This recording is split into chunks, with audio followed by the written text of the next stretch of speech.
예수는 기독교를 어떻게 보고 있을까? 실버버치는 예수와 지속적인 교류를 하고 있음을 밝히고 있다. 그는 예수를 인류 역사상 가장 신성했던 인물로 묘사하며 깊은 존경심을 표한다. 그러나 예수를 신격화하는 것은 잘못된 일이라고 단언한다. 그것은 오히려 예수를 모욕하는 처사라는 것이다. 지상에서 영의 현현을 예수보다 더 위대하게 드러낸 사람은 없었습니다. 법칙을 예수만큼 강하게 드러낸 사람은 없었습니다. 2000년 전에도 그 이후에도 없었습니다. 여러분의 세계가 아직 받아본 적 없는 신의 가장 위대한 드러남이었습니다. 그러나 우리는 지상에서 환생했던 그 사람을 숭배하지는 않습니다. 그를 통해 작용했던 그 힘에 경의를 표합니다. 부활은 삶의 법칙의 일부입니다. 모든 영혼이 죽음을 맞아 물질의 몸으로부터 되살아날 때 일어나는 일입니다. 어느 한 사람에게 속하는 현상이 아닙니다. 만일 여러분이 예수를 그 누구도 닿을 수 없는 높은 하늘의 머나먼 곳으로 떠받들어 놓는다면 그것은 예수가 행한 사명의 모든 가치를 파괴하는 것입니다. 예수의 생애의 본질은 사람들이 자신의 삶에서 신의 완전함이 드러나도록 할 때 무엇이 성취될 수 있는지를 보여주는 데 있었기 때문입니다. 예수를 기쁘게 해드리는 길이 그를 아무도 닿을 수 없는 까마득한 제단에 올려놓는 것이라고 생각하면 안 됩니다. 예수를 물질계의 다른 모든 사람들과 같은 존재로 만들 때만이 그를 기쁘게 해드릴 수 있습니다. 그는 떠받듦을 원하지 않습니다. 예수는 사람들과 함께하고 본보기가 되길 원합니다. 다른 모든 사람들이 자신이 했던 일들을 따라할 수 있기를 바랍니다. 만일 당신이 그를 너무 높이 떠받들어 아무도 따라할 수 없게 된다면 예수의 모든 삶은 헛수고가 되는 것입니다. 또한 이웃사랑의 실천을 도외시한 채 난해한 신학이나 기복적인 신앙에 집착하는 오늘날의 기독교는 잘못된 방향으로 들어섰다고 실버버치는 말한다. 참된 종교를 가진 사람은 다른 이들을 향상시키기 위해 힘쓰는 사람들, 그릇된 일을 바로잡고 장벽을 무너뜨리고 무지를 몰아내고 빈곤을 근절하려 노력하는 사람들입니다. 이들이 진정한 종교인입니다. 인류를 위한 헌신에 자신의 삶을 내려놓는 것 외에는 종교의 길이 따로 존재하지 않기 때문입니다. 신의 법칙을 어떻게 속일 수 있겠습니까? 평생 주변 사람을 돕는 기회를 등한시한 사람이 죽음을 앞두고 회심한다 해서 그의 영이 금방 달라질 수 있다고 보십니까? 그가 평생 해온 영체에 저장된 일들을 지워서 없앨 수는 없습니다. 저는 여러분이 상상하는 것 이상으로 예수와 밀접한 관계를 맺고 있습니다. 저는 예수의 눈물을 보았습니다. 수많은 기독교인들과 그 성직자들이 교회의 어두운 이면에서 자행되는 그 모든 수치에 눈을 감는 것을 보면서 그가 흘린 눈물 말입니다.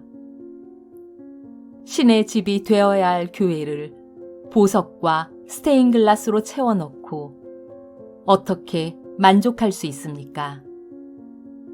그 건물이 들이우는 그늘 속에서 삶의 기본적인 필수품조차 갖지 못한 신의 자녀들이 거주하는 게 그리 자랑스러운 일입니까?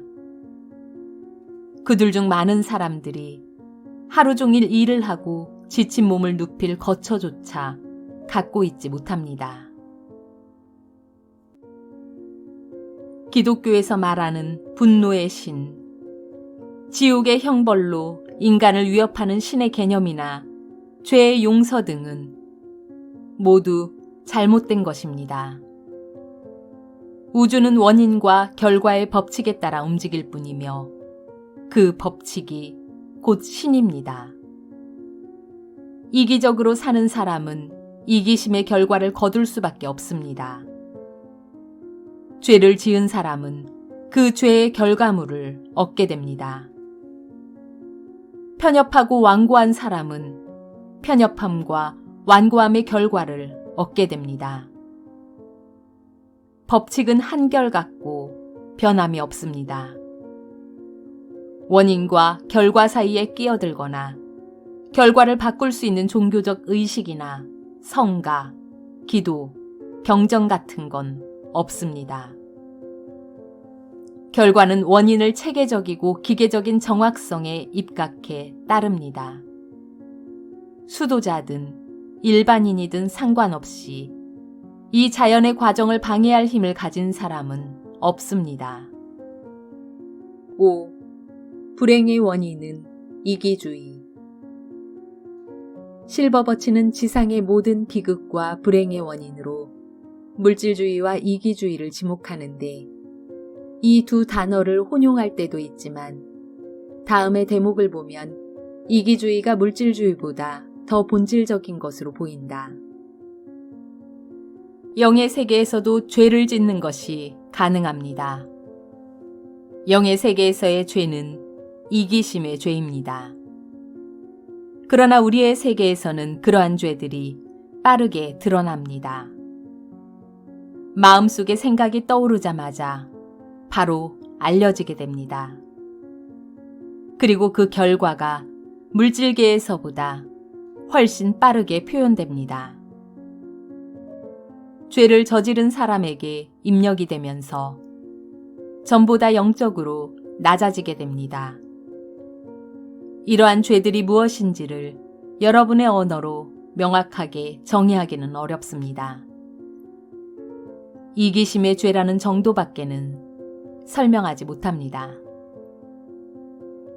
사실 오늘날은 이기주의가 너무 만연해 있어서 이기심이 특별히 나쁜 것이라는 인식 자체가 없다. 영성을 추구하는 사람들 사이에서도 끌어당김의 법칙 같은 이기적이고 기복적인 사고방식에 기반한 담론이 인기를 끌고 있다. 그러다 보니 이기적이란 말이 야무지게 자기 것을 챙기는 긍정적인 의미로 인식되는 경향도 있다. 실제로 이기적인 사람들이 잘 사는 모습들이 심심찮게 보이는 게 사실인데 이 부분에 대해 실버버치는 다음과 같은 말을 한다. 여러분이 보았을 때 나쁜 사람이 좋은 세월을 보내는 것처럼 보이는 것은 세속적인 기준으로 판단하는 것뿐입니다. 좋은 세월을 보내는 그 사람의 영혼이 비참하고 지독한 괴로움에 시달리면서도 가식을 떠는 것은 아닌지 여러분이 어떻게 알 수 있습니까? 그저 미소 짓는 얼굴과 그 사람을 애워싼 휘황찬란함에 현혹되어 내면의 고통을 알아차리지 못하는 것일 수도 있습니다. 화려한 겉모습이 영혼의 만족과 같이 가는 것은 아닙니다. 여기서 중요한 것은 실버버치가 말하는 이타적인 사람이 자기 목도 챙기지 못하는 무기력한 사람이라기보다 행복한 세상을 만들기 위해 끝없이 노력하는 사람 쪽에 가깝다는 것이다. 다시 말해 실버버치의 이타성은 자신의 잠재력을 개발하고 표현하는 쪽에 방점이 놓여 있다. 여기엔 영감이 중요한 역할을 한다. 실버버치에게 있어 영감이란 영들이 물질계의 사람들에게 자신의 생각을 새기는 현상을 의미한다. 가장 흔하고 평범하면서도 제대로 인식되지 못하는 능력이다. 물질계나 영의 세계에선 어떤 것도 사라지지 않습니다. 물질계에서 스스로를 표현하는 재능은 영의 세계에서 진화를 계속합니다. 그리고 더 높이 진화할수록 그 재능은 자신을 표현할 수 있는 매개자를 찾아야만 한다는 것을 절실히 깨닫게 됩니다. 그래서 늘 자신의 힘을 드러낼 수 있는 누군가를 찾음으로써 진화를 촉진하려 합니다. 간혹 그러한 영감은 무의식적이지만 또 어떨 때는 의식을 하게도 합니다. 어떨 때는 영감을 남기는 존재가 너무 강해서 그의 성격상 특징이 영감 속에 드러나기도 합니다. 그 영감은 집단적이기도 하지만 한 명의 개인을 통하기도 합니다. 영의 세계의 모든 일은 협력을 통해 이루어지기 때문입니다. 우리는 그룹 속에서의 헌신이 아니면 에너지를 쏟지 않습니다. 그러나 각자가 스스로를 가장 잘 표현할 수 있는 매개자를 찾아야 합니다. 저는 시작이나 끝에 관해서 아는 것이 없습니다. 신은 생명이고 생명이 신입니다. 생명의 모든 씨앗이 뿌려졌고 모든 것이 우주 안에 있습니다. 제가 아는 한 늘 그랬고 앞으로도 그럴 것입니다. 여러분은 모두가 신의 일부입니다. 물질적인 몸 안에 신의 영이 깊이 간직되어 있습니다. 오늘날의 물질적인 풍요에도 불구하고 수많은 사람들이 행복으로부터 멀어지는 느낌을 받는 건 일신의 행복에 대한 과도한 집착 때문인지도 모른다. 그 집착이 흙탕물 같은 번뇌를 끝없이 유발하는 것이다. 이기적인 집착을 내려놓고 다른 사람들의 행복을 먼저 살필 때 내면의 신이 표현되면서 진정한 행복에 이르게 된다는 것이 실버버치의 요점이다. 모든 사람은 누구든 상관없이 시련과 역경, 번뇌를 겪습니다. 어떻게 반응할지는 본인이 결정할 문제입니다. 만일 어깨를 펴고 이건 내가 감당할 몫이야. 기꺼이 지고 가겠어 라고 말한다면 그 짐이 가벼워집니다. 당신의 영혼이 그만큼 성장하면서 내면의 힘이 스스로를 치유하기 때문입니다. 실버버치가 강조하는 헌신은 워낙 광범위해서 생업과 무관한 영역의 활동도 포함되지만 헌신의 삶을 살아온 인물로 그가 지목한 사람들은 대부분 자신의 생업을 통해 봉사해온 사람들이었다. 실버버치는 헌신할 수 있는 길을 열어달라고 기도하면 머지않아 방법이 생긴다고 말하는데 그렇게 해서 인생의 행로가 완전히 달라지는 사람도 있겠지만 적지 않은 사람들이 현재의 위치에서 관점만 약간 달라진 삶을 살게 될 것이 아닐까 싶다. 똑같은 일을 이기적인 목적으로 하는 것과 이타적인 자세로 하는 정도의 차이가 있는 것이다. 그러나 이 작은 차이는 엄청나게 다른 결과로 이어진다. 인과의 법칙에 지배되는 인간의 삶 속에서 올바른 원인을 짓는 것은 반드시 필요하거니와 그 결과는 우리가 생각하는 것보다 훨씬 빨리 나타날 수도 있다. 실버버치가 말하는 인과의 법칙은 물리적인 척도로 판단할 수 없는 것이기 때문이다. 영적인 것을 단지 물리적인 척도로만 판단해서는 안 됩니다. 영적인 것은 영적으로 파악해야 합니다. 영적인 사건의 가치를 물리적인 기간으로 평가할 수는 없는 것입니다. 6. 진정한 자기 사랑은 자기로부터 벗어나는 것.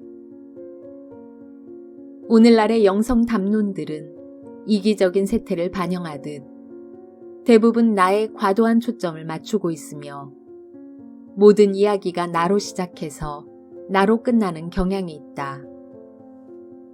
그 정도로도 부족해 나를 지금보다 더더욱 사랑할 수 있어야만 자기 혐오를 극복하고 행복에 이를 수 있다는 식의 이야기를 주입한다. 하지만 실버버치를 읽다 보면 나에 대한 혐오감이 단지 자기 사랑이 부족해서가 아니라 지나친 관심과 사랑을 오로지 자신에게만 쏟아부은 행동의 결과인 것은 아닐까 하는 생각이 든다. 자신에게 집중되어 있는 관심과 애정을 덜어내 주변 사람들이나 세상과 나눌 때 그 비워진 자리에 신성이 채워지는 상태가 진정한 의미의 자기 사랑인 것은 아닐까. 예수는 물론이거니와 붓다의 위대함도 모름지기 이 부분에 대한 통찰 때문이었던 것은 아닐까 싶다. 붓다의 시대에는 많은 사람들이 세속을 등진 채 아트만, 즉 참나를 찾기 위해 수행했다. 그런데 붓다는 참나를 찾으려고 애쓰는 사람들, 혹은 참나를 찾았다고 주장하는 사람들 중에 고통과 좌절, 슬픔에 휘둘리지 않는 사람이 하나라도 있냐면서 의문을 제기했던 것이다.